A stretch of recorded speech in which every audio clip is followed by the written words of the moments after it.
very interesting video I just saw by Ramsey Dewey. The paradigm, the crux of which was basically martial arts is all about fighting. It's not a spiritual art. It's not a personal pursuit for self-mastery, understanding, or growth. It's nothing to do with meditation. It's just about fighting. And then he goes on to point out many examples of this kind of McDojo life culture, which certainly does exist, this kind of fake martial arts and this cultish TMA, traditional martial arts culture. I want to point out one thing, though. Just because you have a no-gi rash guard on and boxing gloves does not mean that good people are going to be there, or that you're not going to get the same type of cultishness that you get at traditional martial arts school. I'm not going to mention his name, but a guy who fought Oscar De La Hoya, who beat my head in, was the boxing teacher over at Fairtex, where I grew up and learned how to fight the hard way back when it was like a bloody gladiator academy, kind of like Freddie Roach's used to be on Thanksgiving. He would call it Spanksgiving, meaning even the beginners would box the pros, like everyone's going to get their ass beat that day. That's how we grew up learning how to fight. You're going to get a bloody lip, you're going to get a black eye, you're going to get a mouse under your eye. That means you did a good job. So coming from that school, like there was actually a pro boxer there who killed a guy, a lawyer who came in, signed a waiver, had a beautiful family and daughter, went on vacation with every year. They haven't seen him in 20 years because this boxer murdered them.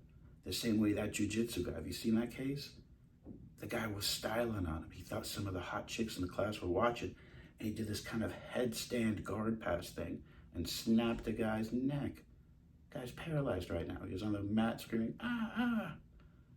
Because the teacher thought somebody was looking. He did that fucking headstand pose thing where he passed from the cradle to side control or into mount or whatever. I don't even wrestle or do jiu-jitsu anymore. Transferred from a baseball bat choke to a triangle, whatever it was. Killed a guy.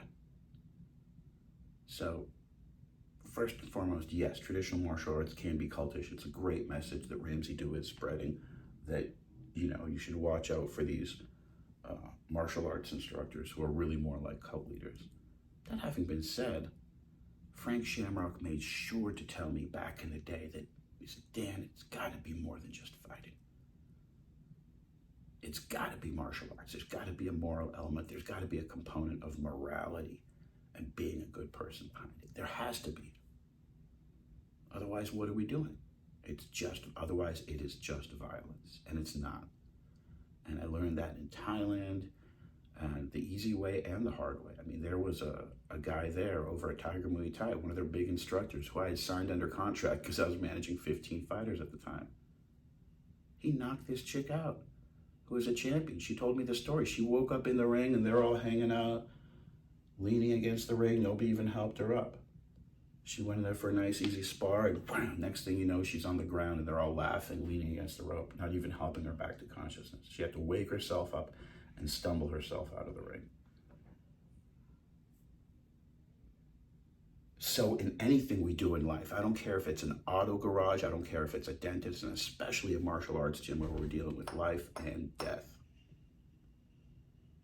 Of course, these things bring up the fact that you want to have somebody who you trust inherently, like a father, like an uncle. You know, you don't want to have somebody who's violent teaching you this stuff. Don't have some criminal or drug smuggler or gun person or drug person. Or I've known so many MMA gyms who have been funded by people like that, run by people like that, who've used their fighters in ways I can't even mention. I can mention. You know, a UFC fighter, his coach literally put drugs into his bag when they went overseas. Smuggled drugs through his fighters' stuff. So and this was in a country where there was the death penalty for drugs. That, you know, so you want to talk about, oh, they don't have to be good people. We're just doing fighting. That's it. No, it's not it. Whether you're training professionals or whether you're training total amateurs, it is a sacred thing that we are doing. First thing we did in Kung Fu class is sit there, 6 years old, legs crossed for 1 month. Breathe in, breathe out. Everybody does it coordinated. Breathe in, breathe out. On a coconut, which is harder than any part of the human skull.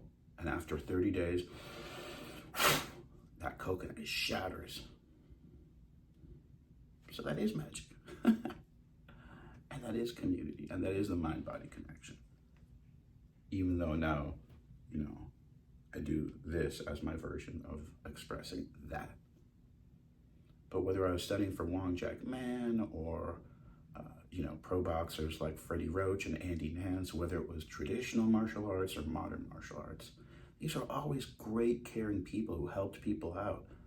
I saw Freddie Roach give fighters hundreds of dollars, literally hand-struggling fighters cash when they got out of jail and came back to Wild Card. That's what a good person he was. So, Wong Jack Man was obsessed with making sure the kids in the class, we had a class of hundreds of people lined up in the Presidio. It was a mega group class every night. And he made sure the kids knew how to, even the 5 and 7-year-old kids, how to smash a bottle together, like all these weird kidnapping defenses that he came up with in his mind. Like a lot worse than, you're in a rear naked choke on the mat in a jiu-jitsu class.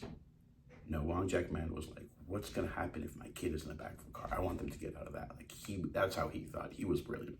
In addition to, of course, having, great punches and kicks that winded and damaged Grandmaster Bruce Lee. So, anyways, Ramsey Dewey, what a great original thinker.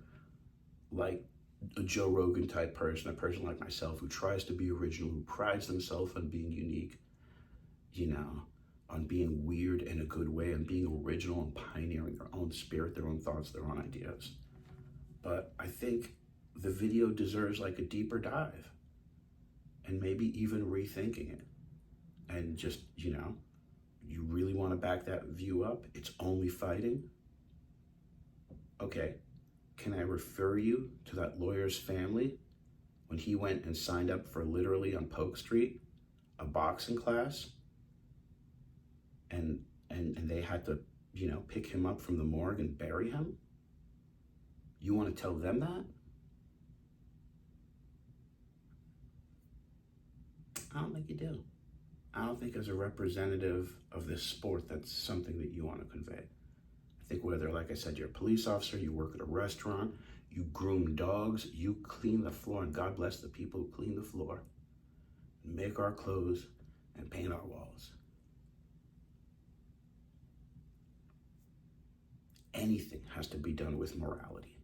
Anything has to be done with a conscience, especially if we're talking about, we're going to study how I'm going to either land this or land it 2 inches from your face so that you can teach me how to, land it in a better way, which I'm sure you can, Ramsey. I am positive that you can. But on this intellectual thing, I'd like to see a part 2. And I'd like to hear what you have to say about, okay, we all know traditional martial arts schools tend to be full of creeps, guys who are trying to impress girls, guys who are trying to beat people up in front of the female students, do whatever they're trying to do in their own weird, violent way. But what violence have you seen? Like, what T.J. Dillashaws have you seen in modern schools? People just spar way too hard. Just ruin people's careers by being careless. Like the example I had, the guy who I sparred against when it was my first class. Pro boxer punched me as hard as he could and all the kill points in the back of the neck. Literally trying to kill me. I happened to be in really good shape. I guess, that lawyer, God bless him, he didn't survive it. Of course there has to be morality. Like Frank Shamrock used to always tell me, Dan, he's like, it's got to be more than just about fighting. It has to have a moral component. Otherwise, it's just violence.